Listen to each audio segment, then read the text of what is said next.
history is, of course, Gerald Ford, who he beat in that election in 1976 to win the presidency. He and Ford, of course, were political rivals who then eventually became friends. And we are told to expect a nod to the role that Gerald Ford played in Jimmy Carter's life as well, as part of this remembrance ceremony that's about to take place in the Rotunda. But obviously a very solemn and impressive event that we saw play out here on a very frigid day in Washington, D.C. on the east front of the United States Capitol, Lester. And Ryan, tell me again when the public will be allowed to pay respects. So that will begin tonight at 8 o'clock. Originally, it was at 7 o'clock, but everything got pushed back about an hour and a half because of the weather here in Washington, D.C. But the public can begin that process at 8 o'clock tonight and then through midnight tonight. And then they'll have all day on Wednesday as well to have the opportunity to pass by the casket and pay their respects to the former president. And a lot of familiar faces as the camera slowly pans the crowd there gathered in the Rotunda. We saw that amazing shot from up high. Showing this place where, and there's Vice President Harris, and there will be this brief eulogy, a brief service here in just a moment. We will hear the Vice President speak along with the House and Senate leaders. It's the top of the hour now, 5 p.m. in the East and on Capitol Hill, where the funeral service for former President Jimmy Carter is about to begin inside the Capitol Rotunda. Soon we'll hear eulogies from the new Senate Majority Leader, Republican John Thune, along with House Speaker Mike Johnson, and as we noted, Vice President Kamala Harris. And later this evening, Mr. Carter's body will lie in state at the Capitol. Thousands of people expected to line up to pay their final respects, all ahead of his national funeral later this week. Let me bring back Ryan Nobles. Ryan, this is played out over a number of days here. But obviously the planning for all this has been years in the making. Yeah, that's right, Lester. And the former president himself played a hand in that. As many as 15 years ago, the planning process began for this final remembrance of his time and service to the United States. He obviously lived to be 100 years old, so there was quite a bit of time for them to prepare for this. He'd been in hospice care for more than a year, so even the close preparations up until this day. Obviously, this was anticipated for quite some time. So the amount of painstaking effort made to make sure that every aspect of this final days of remembrance for the president went off without a hitch were definitely, there was a lot of work and effort put into it, and a lot of work and effort that the former president himself played an important role in. And I think one of the things that's been very notable, and I think kind of a hallmark of his life, was the very visible and important presence that his family has played throughout this. That's part of the reason that we saw a bit of a delay here, was because there were so many of his family members that were there behind the horse-drawn caisson as they were making their way up Pennsylvania Avenue. And then here at the Capitol as well, there were a group of his family members that were at the base of the East Steps that followed the casket up into the Rotunda. But then there was another group, a large group of family members that had to make their way through the Capitol on the inside to get to the top of the steps to receive the casket as the casket made its way up those steps. So his family played such an important role in his life before he got into politics, after he was out of politics, the remarkable work he did as a former president. And it's not a surprise to see the important role that they're playing here today in his final remembrance. Here we see, Lester, all the members of the congressional leadership, Hakeem Jeffries, who's of course the House Minority Leader, the Democrat from New York, Chuck Schumer, who's now the Senate Minority Leader, next to him. And then you see, of course, John Thune, the Majority Leader. This is the House and Senate Sergeant in Arms, who are responsible for the security of the Capitol, leading the procession as the casket makes its way into the Rotunda. And we'll watch this moment.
Ready, face.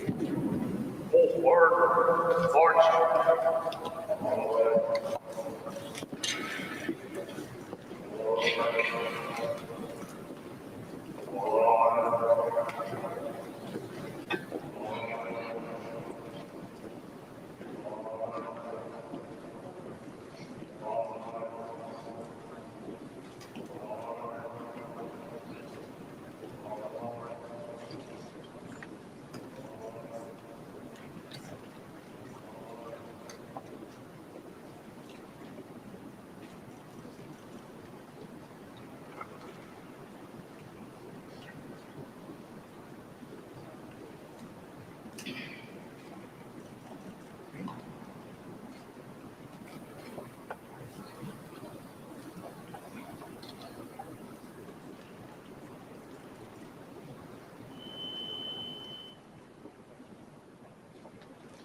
Let us pray. Eternal Father, strong to save, whose arms have bound the restless waves. We thank you for the inspiration of a consequential and laudable life as we celebrate the legacy of James Earl Carter, Jr., the 39th President of the United States. We proclaim your generosity to this nation and world for giving us the gift of someone with the ethical congruence to be salt and light to his generation. Lord, he made the world more palatable. We thank you for his passion for integrity, his commitment to leave the world better than he found it, and his exemplary love for his precious Rosalind. Inspired by his great life, teach us to know you more clearly, to love you more dearly, and to follow you more nearly each day. We pray in your matchless name. Amen.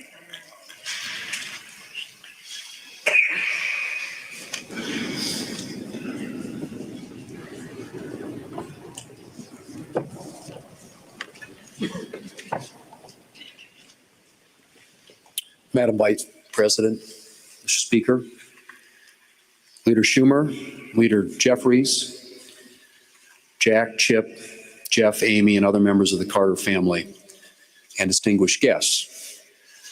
Today we gather to begin a final farewell to Jimmy Carter, Navy veteran, peanut farmer, Governor of Georgia, and President of the United States. Sunday school teacher, Nobel Prize winner, advocate for peace and human rights, and first and foremost, a faithful servant of his Creator and his fellow man.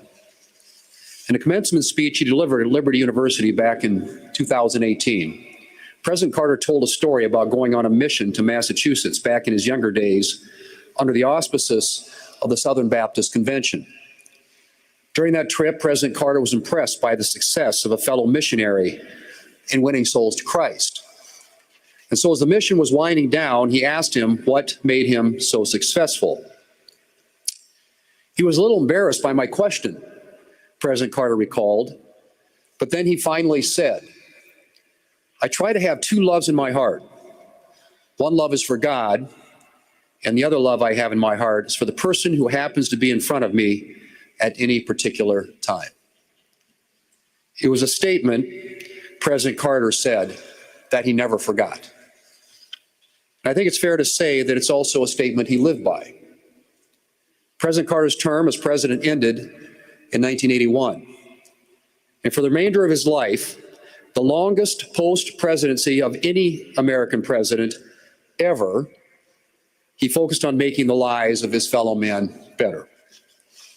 That meant things like the Carter Center, which among other things works for the eradication of disease in some of the poorest areas of the globe. And it meant things like his work with Habitat for Humanity to provide affordable housing for those in need. And when I say his work with Habitat for Humanity, I do mean his work. Jimmy Carter knew that his status as a former president could bring attention to good causes.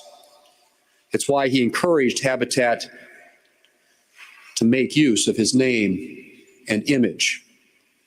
But simply lending his name, or maybe attending a gala or two, wasn't Jimmy Carter's style. He was here to get down in the weeds and the dirt, and he did that literally on numerous Habitat builds, including one back in 1994 in Eagle Butte, in my home state of South Dakota. Well into his 90s, he could be found with his hard hat and tools on construction sites, doing the practical work required to get families into homes. The Son of Man did not come to be served, but to serve. And Jimmy Carter did his very best to live according to the calling of his Lord and Savior. Today, I join all Americans in mourning President Carter and remembering his example. But I rejoice in the thought that he, together with his beloved wife, Rosalind, is now before the face of his Father.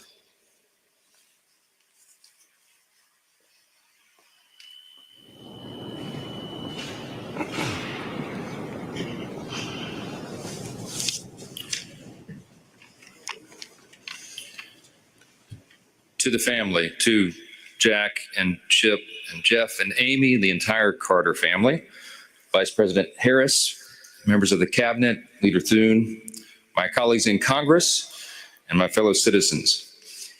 We meet in this sacred hall of self-government to honor an extraordinary man, a man who modeled the virtues of service and citizenship, as well as any other American. Surrounding us are the statues of those who gave their time, their energy, and their lives for the good of America. Before us lays a man who now joins their midst as a patriot, a veteran, a humanitarian, and the 39th President of the United States. When Jimmy Carter walked out on the east front of the Capitol and took his oath of office, I was just 4 years old, and he's the first president that I remember. Looking back, it's obvious now to me as an adult why he captured everyone's attention. Jimmy Carter was a member of the greatest generation. He lived through the Great Depression.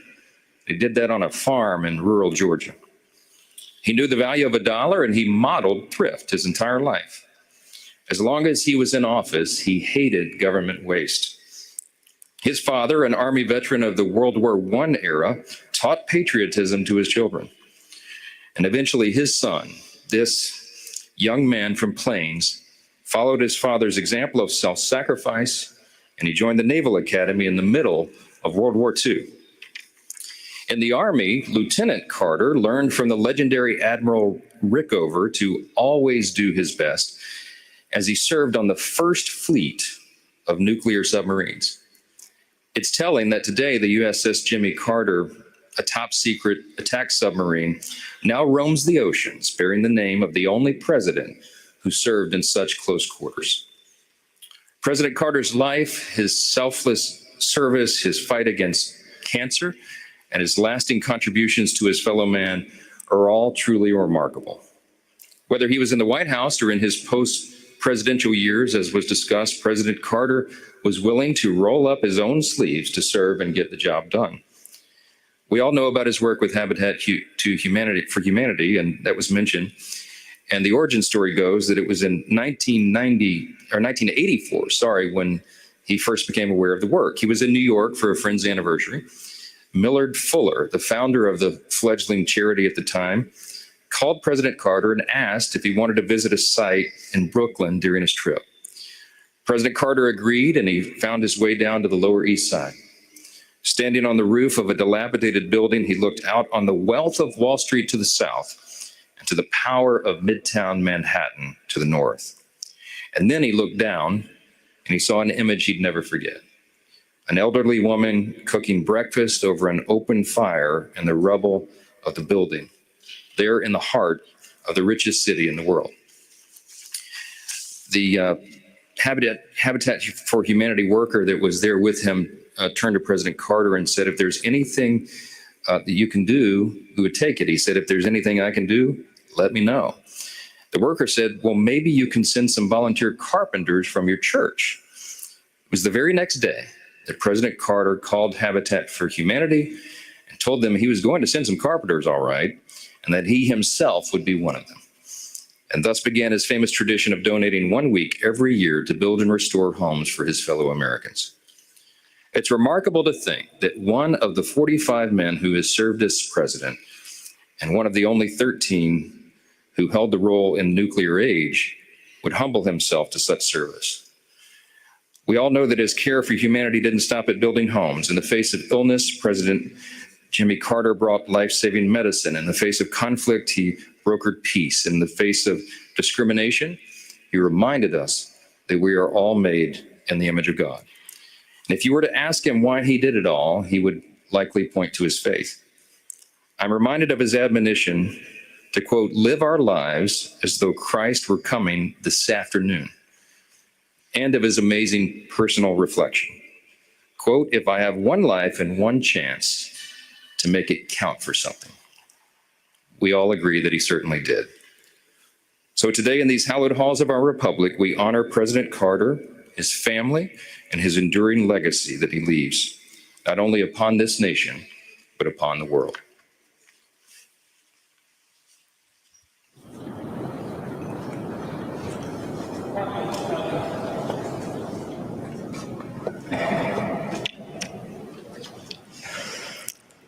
Leader Thune, Speaker Johnson, Leader Schumer, Leader Jeffries, members of Congress, and distinguished guests. It is an honor to be with you this afternoon, and to Jack, Chip, Jeff, Amy, and Jason, and all the other members of the Carter family. On behalf of the American people, Doug and I offer our deepest condolences. Being with you today, I'm reminded of the enduring words of a favorite hymn. May the works I have done speak for me. Today we gather to celebrate the life of a man whose works will echo for generations to come. A man from Plains, Georgia, who grew up without electricity or running water, and served as the 39th President of the United States of America, and lived every day of his long life in service to the people. President James Earl Carter, Jr. So I was in middle school when Jimmy Carter was elected president, and I vividly recall how my mother admired him, how much she admired his strength of character, his honesty, his integrity, his work ethic and determination, his intelligence, and his generosity of spirit. We have heard much today and in recent days about President Carter's impact in the 4 decades after he left the White House. Rightly so. Jimmy Carter established a new model for what it means to be a former president, and leaves an extraordinary post-presidential legacy. From founding the Carter Center, which has helped advance global human rights and alleviate human suffering, to his public health work in Latin America and Africa, to his tireless advocacy for peace and democracy around the globe. And Jimmy Carter was the President of the United States who was ahead of his time. He was the first President of the United States to have a comprehensive energy policy, including providing some of the first federal support for clean energy.